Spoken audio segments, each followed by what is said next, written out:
محترم سامعین، السلام علیکم ورحمۃ اللہ وبرکاتہ۔ یہ دارالسلام اسٹوڈیو لاہور پاکستان ہے۔ اس بار ہم آپ کے لیے پیش کر رہے ہیں قصص الانبیاء۔ انسان کی فطرت میں کہانی یا قصص سے دلچسپی روز اول ہی سے پائی جاتی ہے۔ قصص کا لفظ عام طور پر کہانی یا داستان کے لیے استعمال ہوتا ہے، لیکن قرآن مجید میں انبیاء کے جو قصے بیان کیے گئے ہیں ان کی غرض و غایت کچھ اور ہی ہے۔ اللہ تعالیٰ نے انسانیت کا آغاز فرماتے ہی انبیاء کا سلسلہ شروع فرمایا۔ انبیاء اور رسول پے در پے آتے رہے۔ کہا جاتا ہے کہ رسولوں کی تعداد 300 سے زائد ہے اور انبیاء کی تعداد 1,24,000 سے زائد ہے۔ گویا اللہ تعالیٰ نے بنی نوع انسان کو سیدھا راستہ دکھانے کے لیے اتنی بڑی تعداد میں انبیاء اور رسول مبعوث فرمائے۔ قرآن کریم کے بیان کردہ قصص حقیقت پر مبنی ہیں، اس لیے دوسرے تمام قصص اور واقعات سے امتیازی حیثیت رکھتے ہیں۔ ان کا تعلق خیالات اور ذہنوں سے گھڑی ہوئی باتوں سے نہیں، بلکہ وہ زمین پر واقع ہو چکے۔ انسانوں نے اپنی زندگی کے مختلف ادوار میں ان کا مشاہدہ کیا، اور پھر یہ واقعات اس لحاظ سے بھی منفرد ہیں کہ عبرت کا باعث ہیں۔ قرآن کریم کے یہ قصص لطف اندوز ہونے کے لیے ہرگز نہیں سنائے گئے، بلکہ ان سے تو بنی نوع انسان کو سیدھا راستہ دکھانا مقصود ہے۔ یہ مقصد تھا کہ انسانیت عبرت پکڑے، روز جزا کے بارے میں آنکھیں کھول لے، ان واقعات کو سن کر اور پڑھ کر اپنا راستہ منتخب کر لے۔ گزشتہ انبیاء کی امتیں جو بھیانک جرائم کرتی رہی ہیں ان سے اپنا دامن بچا لے۔ اسی لیے انبیاء کے حالات سے واقفیت از حد ضروری ہے۔ جب تک ہم انبیاء کے واقعات سے روشناس نہیں ہو جاتے اس وقت تک قرآن مجید تک مکمل رسائی حاصل نہیں کر سکتے۔ کتنی بار سیدنا آدم علیہ السلام کا قصہ بیان ہوا، کتنی مرتبہ نوح علیہ السلام کا تذکرہ ہوا، اسی طرح موسیٰ علیہ السلام اور بنی اسرائیل کا ذکر آیا، فرعون کا واقعہ بیان ہوا۔ موسیٰ علیہ السلام اور فرعون کا ذکر تو قریب 70 مقامات پر آیا ہے، اور مسلسل قصہ بیان ہوتا رہتا ہے۔ کتنی سورتوں کا نام انبیاء کے ناموں سے منسوب ہے۔ لہذا جو شخص ان قصص سے لا علم ہے وہ قرآن کے ایک بڑے حصے سے محروم ہے۔ ان واقعات سے رہنمائی حاصل کرنے سے ایک مقصد یہ بھی ہے کہ دعوت اللہ کا راستہ معلوم ہو جائے، لوگوں کو اللہ کی طرف بلانے کا ڈھنگ ہمیں آ جائے۔ اللہ کرے ہم بھی ان لوگوں میں شامل ہو جائیں جو اللہ کی طرف دعوت دیتے ہیں، ہم بھی نیکی کا حکم کرنے اور برائی سے روکنے والے بن جائیں۔ امر بالمعروف اور نہی عن المنکر کے صحیح راستے پر چلنا اس وقت تک ممکن نہیں جب تک کہ ہمارے سامنے کوئی ایسا نمونہ موجود نہ ہو جس کے مطابق ہم اپنے آپ کو چلا سکیں۔ اور صاف ظاہر ہے سب سے عظیم اور بے مثال نمونہ نبی اکرم صلی اللہ علیہ وسلم کی مبارک شخصیت ہے، جیسا کہ اللہ تعالیٰ فرماتے ہیں: لَقَدْ كَانَ لَكُمْ فِي رَسُولِ اللَّهِ أُسْوَةٌ حَسَنَةٌ۔ یقیناً تمہارے لیے رسول اللہ کی زندگی بہترین نمونہ ہے۔ رسول اکرم صلی اللہ علیہ وسلم کے بعد سب سے نمایاں مثال اور نمونہ باقی تمام انبیاء کرام ہیں، پھر صحابہ کرام اور صالح لوگ بھی نمونہ ہیں۔ انبیاء کرام کے واقعات قرآن کریم کے ذریعے ہم تک پہنچے ہیں۔ اسی طرح نبی کریم صلی اللہ علیہ وسلم کی سیرت مبارکہ اور آپ کی احادیث مبارکہ سے بھی ہمیں ان کے حالات اور واقعات معلوم ہوئے ہیں۔ نیز تاریخ کی کتب میں بھی ان کے تذکرے موجود ہیں۔ انبیاء کے موضوع پر لکھی جانے والی کتب میں سے واضح اور نمایاں حیثیت امام ابن کثیر رحمہ اللہ کی کتاب قصص الانبیاء ہے۔ اس کے علاوہ امام طبری کی تاریخ طبری اور ابن کثیر کی البدایہ والنہایہ میں انبیاء کی سرگزشت موجود ہے۔ ہم نے ان قصص کو آپ تک پہنچانے میں انہی کتب کو پیش نظر رکھا ہے، اس لیے کہ قابل اعتماد تصانیف یہی ہیں۔ خاص طور پر ہم نے اسرائیلی روایات کو جگہ نہیں دی، نہ ہی ضعیف روایات کا سہارا لیا ہے، بس صحیح احادیث کو بنیاد بنایا ہے اور ان عظیم مفسرین کرام کی تفاسیر پر اعتماد کیا ہے جو اللہ کی نازل کردہ آیات کے مطابق تفسیر کرتے ہیں۔ خاص طور پر ہم نے تفسیر ابن کثیر اور تاریخ ابن جریر کو ترجیح دی ہے۔ اس حصے میں آپ سنیں گے زمین و آسمان کی تخلیق سے پہلے کیا تھا، اللہ تعالیٰ کا عرش کہاں تھا، اللہ تعالیٰ نے زمین و آسمان اور پہاڑوں اور درختوں کو کتنے دنوں میں پیدا کیا، کون سی چیز کس دن پیدا کی گئی، اور کون سی چیز سب سے پہلے پیدا کی گئی، فرشتے، جن اور انسان کس کس چیز سے پیدا ہوئے، انسانوں اور جنوں کی تخلیق کا مقصد، ابلیس کون تھا۔ تو آئیے سنتے ہیں دارالسلام اسٹوڈیو لاہور پاکستان سے قصص الانبیاء کا پہلا حصہ، تخلیق کائنات اور تخلیق آدم۔ پیشکش محمد طارق شاہ۔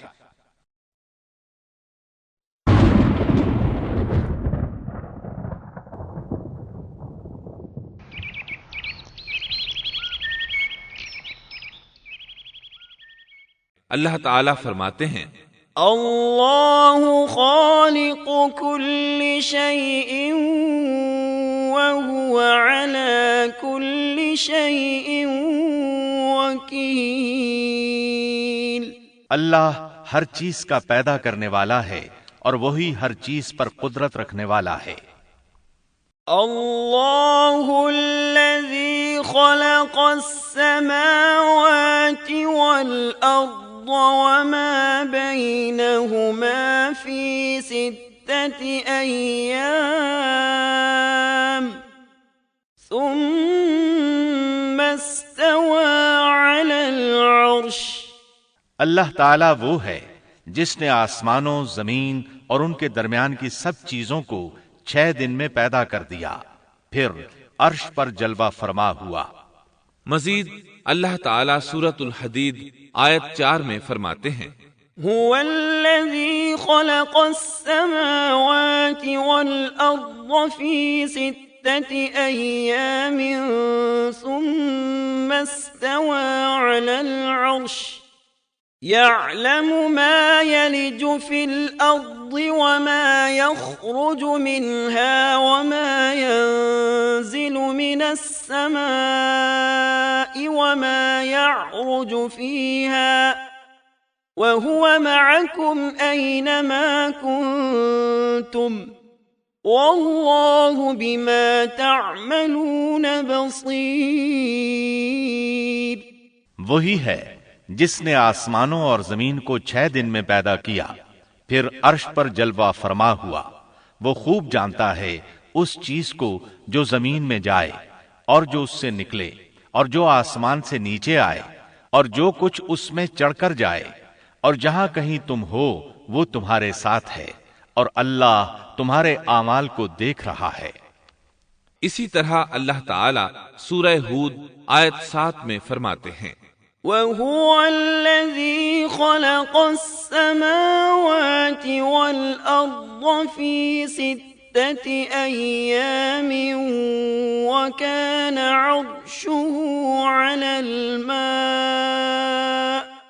اور اللہ ہی وہ ذات ہے جس نے 6 دن میں آسمانوں اور زمین کو پیدا فرمایا اور اس کا عرش پانی پر تھا۔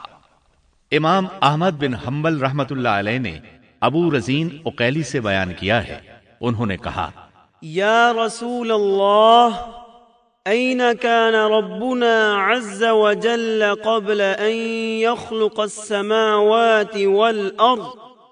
فقال صلى الله عليه وسلم كان في عماء ما فوقه هواء وما تحته هواء ثم خلق عرشه على الماء۔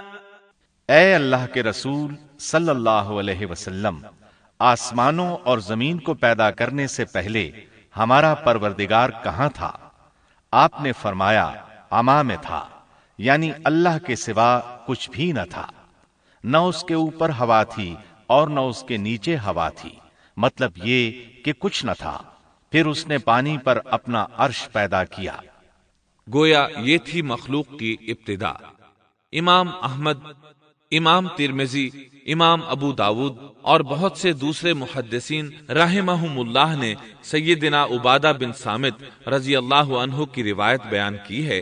وہ کہتے ہیں سمعت رسول اللہ صلی اللہ علیہ وسلم يقول ان اول ما خلق اللہ تبارک وتعالى القلم ثم قال له اكتب فجرى في تلك الساعة بما هو كائن إلى يوم القيامة۔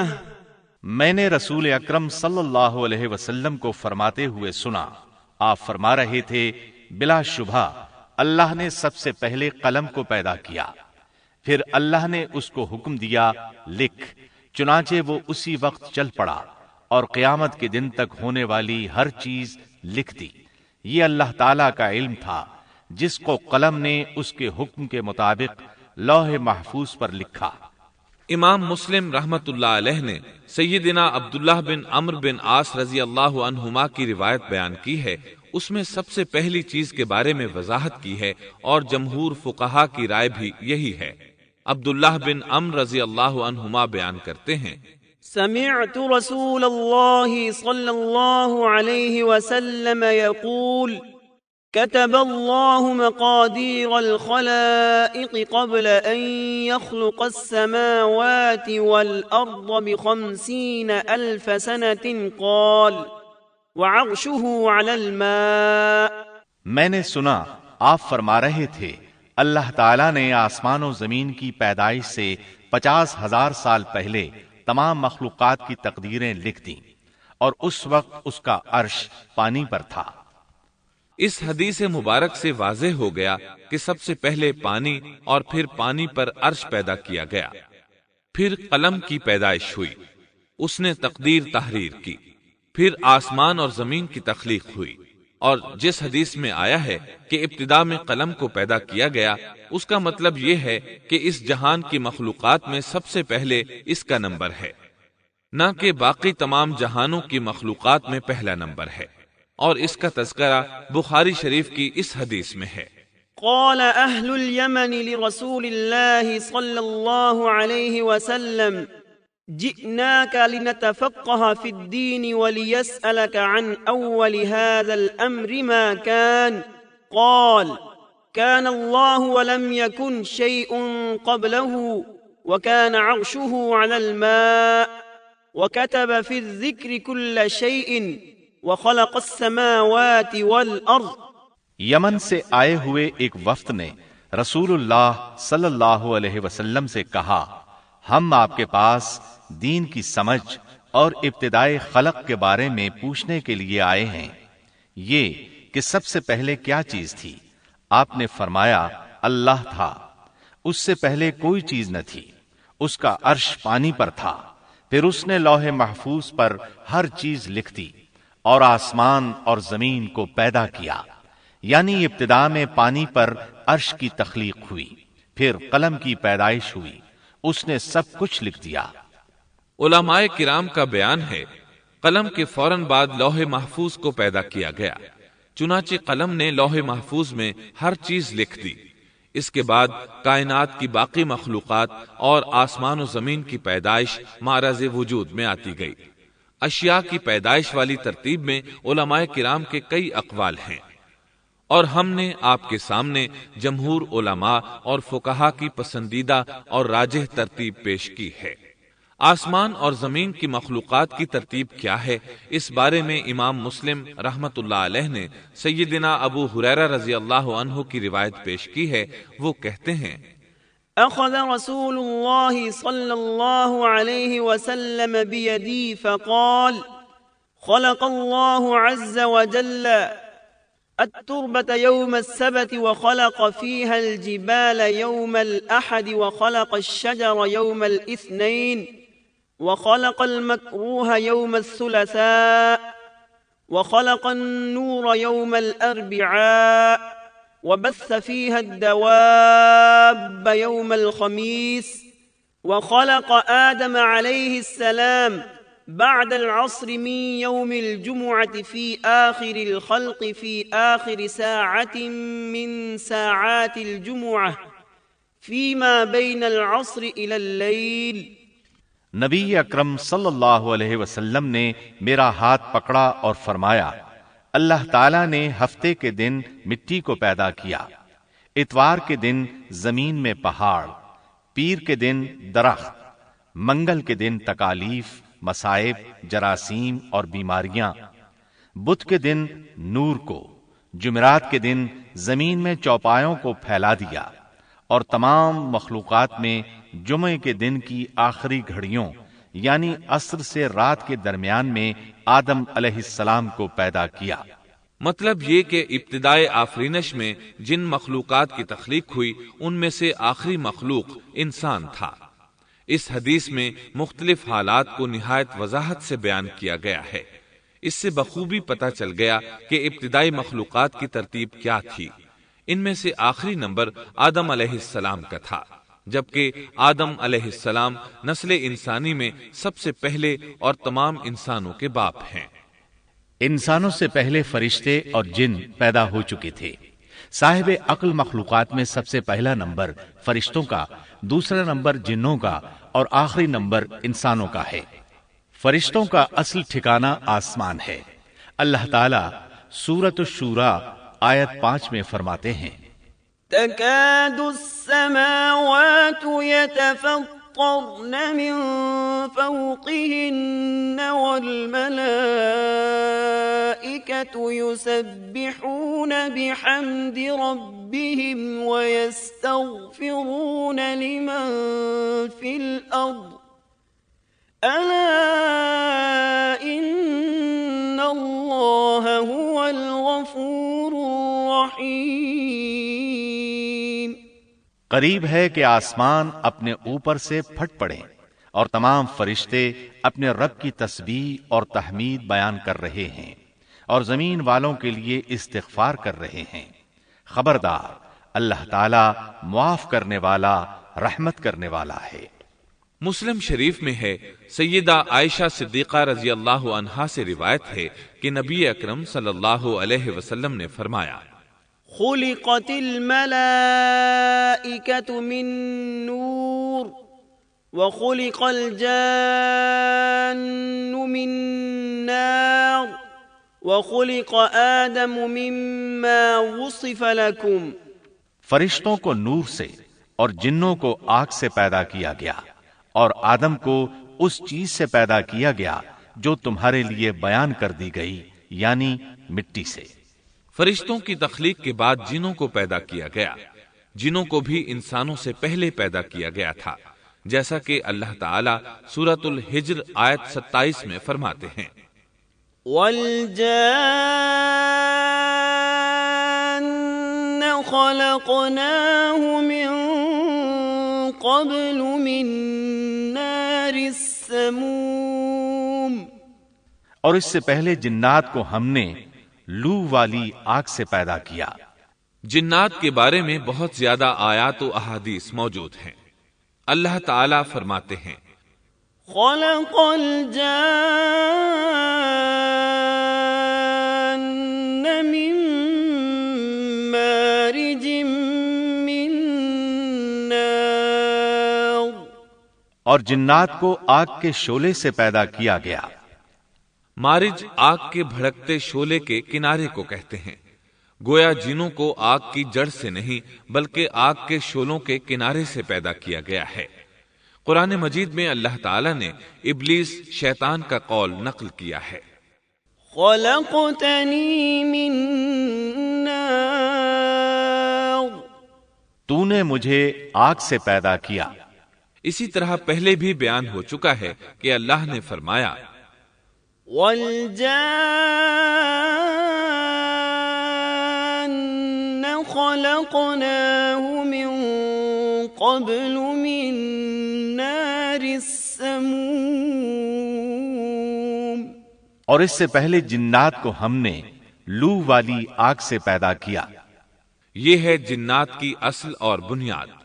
ابلیس ملعون بھی جنات میں سے ہے اور اس مسئلے میں کسی کو تردد اور شبہ نہیں ہونا چاہیے، اس لیے کہ قرآن مجید میں ہے إلا إبليس كان من الجن، اور ابلیس جنوں میں سے تھا، مطلب یہ کہ وہ فرشتوں میں سے نہیں تھا۔ حسن بصری رحمت اللہ علیہ فرماتے ہیں وہ پلک جھپکنے کے برابر بھی فرشتوں کی جنس میں داخل نہیں ہوا اور نہ ہی وہ کبھی فرشتوں میں شمار ہوا ہے، وہ جنات میں سے ہے کیونکہ اس نے خود اقرار کیا تھا خلقتنی من نار، اے اللہ تو نے مجھے آگ سے پیدا کیا ہے۔ اگر یہ فرشتہ ہوتا تو اس وقت کہتا اے اللہ تو نے مجھے نور سے پیدا کیا ہے، اس لیے ابلیس کا جن ہونا روز روشن کی طرح عیاں ہے۔ سیدنا عبداللہ بن عمرو رضی اللہ عنہما اور سیدنا عبداللہ بن عباس رضی اللہ عنہما فرماتے ہیں آدم علیہ السلام سے 2000 سال پہلے جنات پیدا کیے گئے، وہ ہماری اس زمین پر رہائش پذیر تھے۔ آہستہ آہستہ وہ فسق و فجور میں مبتلا ہو گئے، جب وہ فتنہ فساد میں حد سے بڑھ گئے، ناحق خون بہانے لگے، تو اللہ تعالیٰ نے ان کی طرف فرشتوں کا عظیم لشکر بھیجا، ان سے جنات کی زبردست مارکا آرائی ہوئی۔ اس مارکا آرائی میں فرشتوں نے جنات کو تہس نہس کر دیا اور وہ سمندروں کی جزیروں میں پناہ لینے پر مجبور ہو گئے۔ زمین کے ہر بر اعظم سے انہیں جلا وطن کر دیا گیا، چنانچہ آج تک ان کا مسکن یہی جزیرے اور عظیم مراکز ہیں۔ یہ واقعہ آدم علیہ السلام کی تخلیق سے پہلے ہو چکا ہے۔ احادیث مبارکہ میں ہے کہ ابلیس ملعون کا ایک تخت ہے اور وہ تمام جنات کا سردار اور حکمران ہے۔ اس کا شاہی تخت پانی پر ہے، اگرچہ اس کی متعین جگہ ہمیں معلوم نہیں۔